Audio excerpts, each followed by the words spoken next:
Today, markets are trying to make sense of the senseless.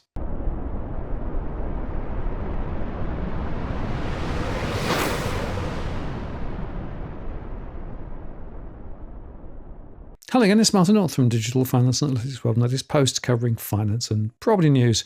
This is our weekly market update where we start in the US, cross to Europe and Asia, and end in Australia, and cover commodities and crypto along the way. And it's been another complex week with the interplay of tariffs, central bank non-decisions, and company reports, plus the witching trades on Friday all adding to the mix. Never-ending market disruptions are upending investment blueprints everywhere in 2025, while hitting sentiment across US stocks in particular. This week, the Fed, the Bank of England, and the Bank of Japan all left interest rates unchanged as they assess the economic impact of US President Donald Trump's trade tariffs against global trading partners. Many of the world's major central banks sent a strong message this week, though, that the uncertainty caused by Donald Trump's trade wars are weighing on growth, stoking inflation, and dramatically reducing the visibility of interest rates ahead. Plus, there are signs that big money is fleeing US equities in search of better returns elsewhere as money managers slash their allocations to American stocks at a record pace over the month. Yet, in a note, Bank of America's strategist Michael Harnett says monster equity inflows since the US November presidential election suggest that no one really believes trade wars will lead to a recession or even a bear market. Well, we'll see about that. In an early morning social media post, Trump said that April the 2nd would be Liberation Day for the US. For decades, we have been ripped off and abused by every nation in the world, both friend and foe. Now it is finally time for the good old US to get some of that money and respect back. Actually, Trump pivoted from that position modestly by saying that he'll be flexible with tariffs next month in comments during a White House briefing on the next generation US military fighter jet. So who knows? The conclusion of the Fed's March meeting was to keep rates unchanged, but there were big cuts in the GDP forecast to just 1.7%, down from 2.1% in the previous meeting, with a slight increase in the unemployment rate up 0.1% to 4.4%. And after the Fed's comment on inflation being transitory again, economists say they expect US Federal Reserve policymakers to extend their policy hold. When uncertainty about growth and inflation increases, the option value of waiting is higher until uncertainty resolves, they said. If uncertainty is driven by policy and compounds into confusion, the option value of waiting is even higher. This applies to business decisions as well as to policymakers. The optimal policy is for the Fed to wait. The University of Michigan Consumer Confidence Survey for March plunged to 57.9 versus the estimate of 63 and 65.7 a month ago. And yet, inflation expectations in the same survey hit a 32-year high to 4.9%. Stagflation is the word that comes to mind when defining this data, and stagflation is a very difficult condition in which to become bullish about stocks. For the week, the MSCI Global Index was 0.7% higher, but still down nearly 4% from the past month and flat year to date. Compares out to the European Stock 600, which was more than 8% up year to date, while the S&P 500 was down 3.64% from the 1st of January, and the ASX 200 is down 2.79%. On Friday, all three US benchmarks rallied strongly in the final 50 minutes of the day, shaking off a weak start when it slid at one stage more than 1% to snap a 4-week losing streak. The Dow ended up 0.1% higher, the S&P 500 was up 0.1% too, and the Nasdaq was up 0.5%. 6 of the Magnificent 7 ended higher, though Apple's 2% gain and Tesla's 5.3% advance provided the momentum heading into the weekend. The S&P 500 remains stuck into a correction point, though, ending another nervous week 0.5% higher. And meantime, all manner of long-dormant investment vehicles are shining again in the glare of Donald Trump's trade war, from leveraged quant portfolios to options hedged products. It's all about trading volatility and risk, with the US on a course to impose its highest average tariff rate since the 1940s, according to Citi strategists. These policies are expected to weigh on the US economy by acting as both a supply shock through higher input costs and a demand shock by dampening business sentiment and foreign incomes. Bank of America downgraded its growth forecast for the US, Canada, and Mexico, saying the changes seek to capture the impact of the policy uncertainty shock on spending and capex in the coming months, as well as a more hawkish tariff stance. FedEx slumped after the package delivery company cut its full-year profit and revenue forecast, citing weakness and uncertainty in the US industrial economy. And Nike slid as the worst performer among the Dow after the sports apparel maker projected a sharper decline in fourth quarter revenue than anticipated. Strategists protect the impact of the tariff policies will trim US growth by about 0.5 percentage points and increase inflation by a similar quantum this year. The broader global implications are also significant. Countries with large trade surpluses with the US, including China, the European Union, Mexico, Vietnam, and Japan, could be prime targets for additional reciprocal tariffs. US high-yield credit spreads tightened from the previous week's 6-month wides, while the 2-year US Treasury tracked lower again to 3.954%, although the 10-year was slightly higher on Friday at 4.247%. The volatility index was down 2.63% to 1928 on Friday, while the US dollar index was up 0.29% to 104.15. The greenback was buoyed by growing convictions that the Fed will leave interest rates unchanged in the near term amid heightened uncertainty over economic growth and Trump's tariffs. The US dollar was unchanged at 1.0814, and the US dollar Japanese yen rose 0.36%. Gold futures for April delivery was down 0.59% to $3,021.40 a troy ounce. Gold's fall from record highs were driven chiefly by a recovery in the dollar, which recouped all of its losses seen after Wednesday's Federal Reserve meeting. But silver was down again to $33.486. Elsewhere in commodities trading, crude oil for delivery in May rose 0.29%, while the May Brent oil contract rose 0.18% to trade at $72.11 a barrel. OPEC Plus said that 7 of its member states will cut output to make up for recent production increases, by the way. One of the strongest investment trends this year has been the reallocation of capital out of Wall Street to markets overseas. US stocks have underperformed the rest of the world by around 13 percentage points. Europe has been a particular beneficiary of those flows due to Germany's historic fiscal policy shift that may substantially boost German and Eurozone growth, as Germany's upper house of parliament passed a reform of the country's borrowing rules and a €500 billion fund to revamp its infrastructure and to revive Europe's largest economy. European Central Bank President Christine Lagarde warned that the immediate outlook is gloomy thanks to the trade fog, and stateside Fed officials Austin Goolsbee and John Williams on Friday both drove home the stagflation warnings that the US Central Bank made earlier in the week. European shares fell alongside other global stock markets on Friday on uncertainty over those trade tensions and also geopolitical conflicts, while travel and leisure stocks were hit after a fire led to the closure of Britain's Heathrow Airport. Britain's Heathrow said flights would resume later after a fire knocked out its power supply and shut Europe's business airport for a day, hitting airline and travel stocks. Shares of British Airways parent IAG fell 1.9%, Lufthansa was down 1.7%, and Ryanair dropped 2.3%. The travel and leisure sector closed 1.6% lower. The Pan-European Stock 600 index was down 0.6% in a third consecutive session of declines. The European benchmark index closed 0.5% higher on the week, though, after both houses of the German parliament passed reforms for a massive increase in government borrowing, the equivalent of $542 billion to fund a revival in the economy. However, concerns about weaker growth, higher inflation due to global trade uncertainties and the Russian-Ukraine conflict kept a lid on risk appetite. German-based lubricant suppliers Fuchs dropped 7.2%, with analysts pointing to its 2025 EBIT forecast, which fell slightly short of market expectations. And British stocks closed low on Friday on continued worries about the economic impact of US tariff policy, as well as the shutdown at Heathrow Airport. The blue chip FTSE was down 0.6%, but the mid-cap FTSE 250 declined 0.9%. The UK government debt rose more than expected, which will put pressure on the upcoming budget amidst almost zero growth.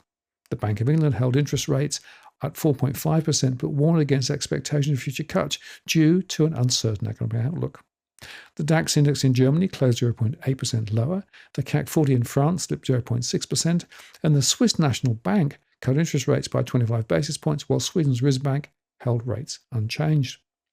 Berlin's plans fueled a rally in the euro and eurozone yields, with German 10-year yield reaching 2.938% last week.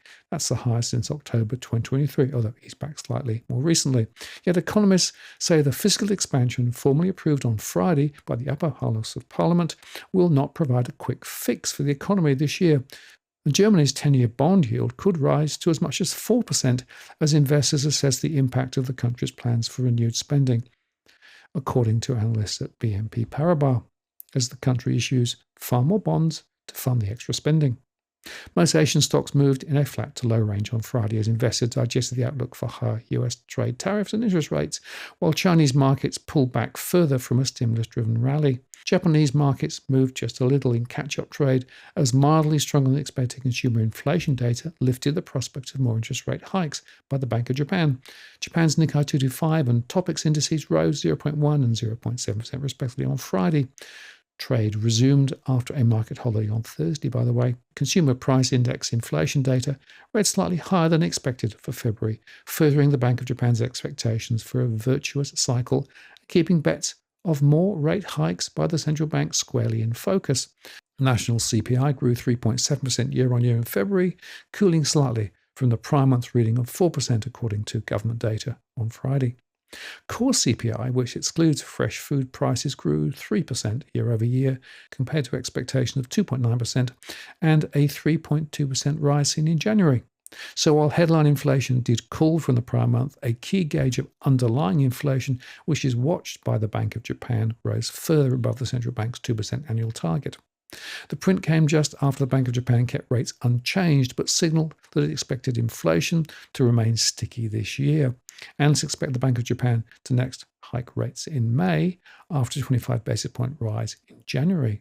Springtime wage negotiations between major Japanese employers and labour unions are expected to yield another year of bumper wage hikes, further underpinning private spending and long-term inflation expectations. Indeed, Japanese companies have committed to a 5.4% wage increase this year. That's according to the latest data from Rengo, the country's largest union umbrella group. The figure released on Friday is slightly less than the initial reading of 5.46% discussed last week, but it's still on track to be the highest wage increase in 34 years. Rengo, which boosts a membership of 7 million, purely releases the outcomes of the heavily monitored wage negotiations. Blue chip companies typically conclude their discussions by the middle of March. China's Shanghai Shenzhen CSI 300 and Shanghai Composite indices fell 0.3 and 0.2% respectively, while Hong Kong's Hang Seng Index sank 0.6%. All three indices were hit with some profit-taking this week after a strong run-up so far this year amid increasing optimism over more stimulus measures in the country.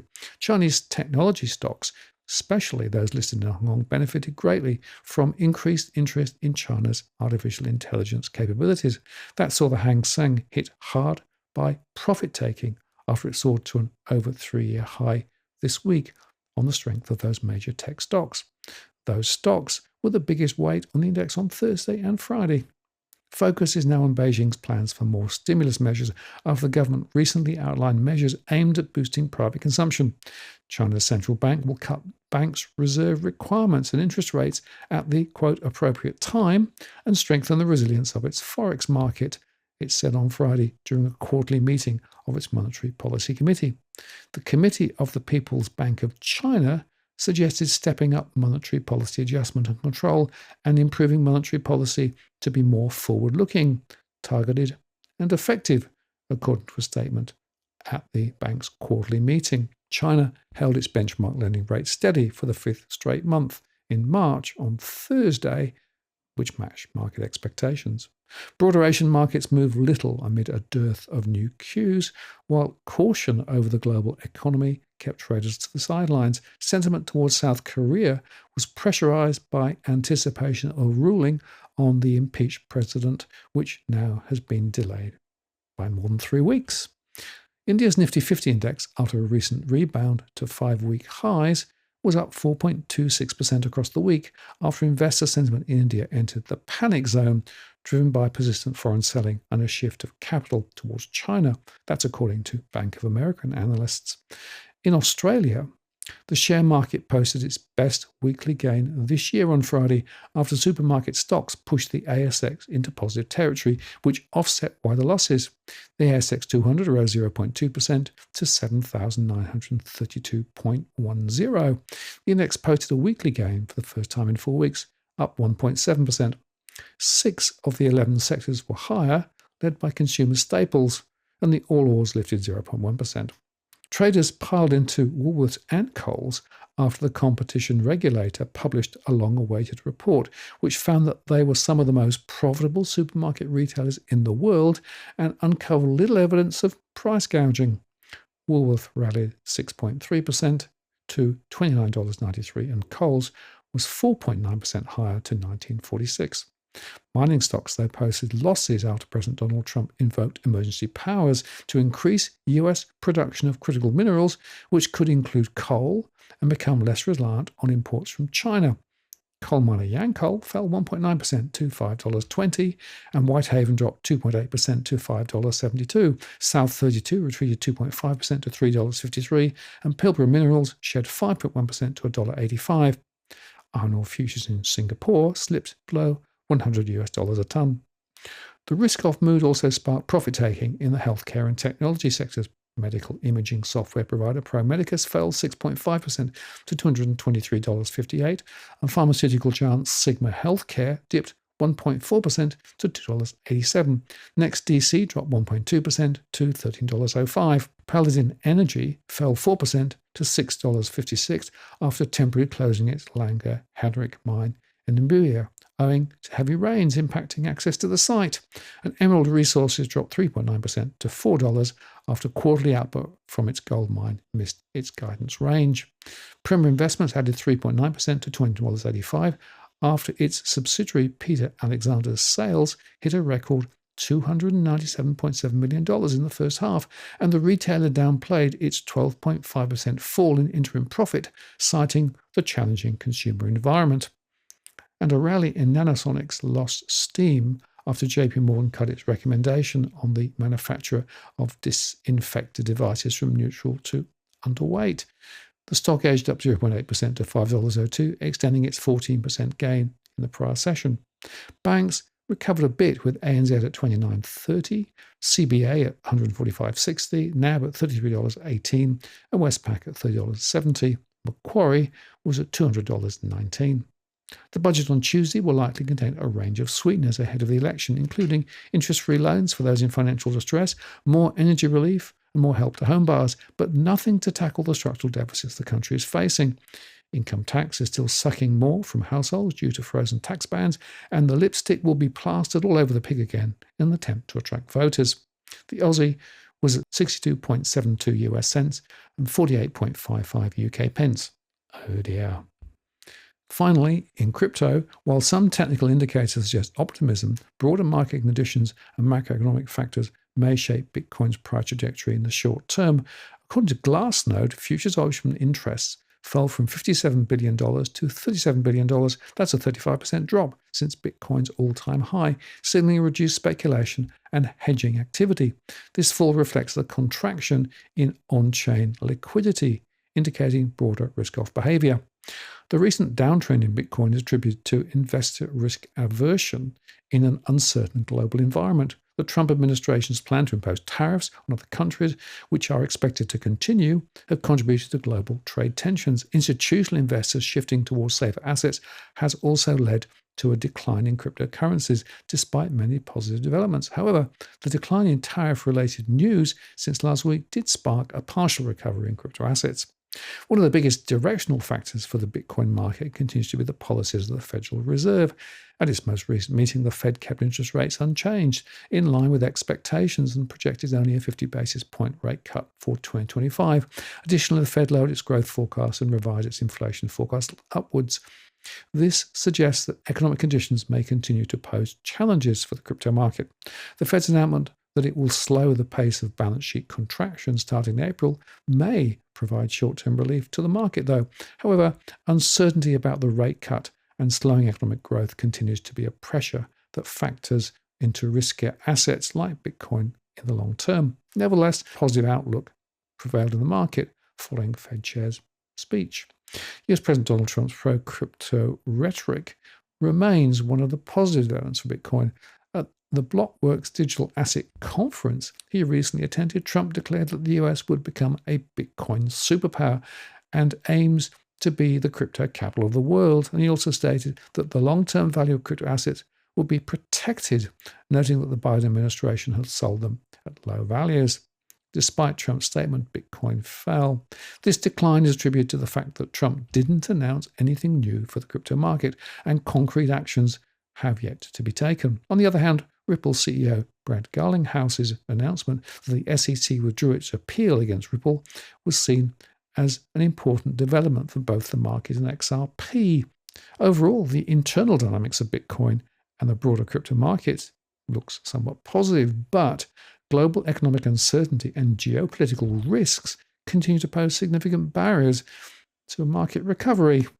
Bitcoin was last at 84,530 US. And in fact, that is a good summation of the broader market. There are so many cross currents here, it's very hard to read where things will go next. So expect more volatility, expect more trading from those who know what they're doing and those who don't. And as a result of that, markets could go pretty much anywhere they want at the moment. But I'm not sure that up to the right is guaranteed, at least in the short term. I'm Martin North from Digital Finance Analytics. Many thanks for watching, and I'll see you again next time.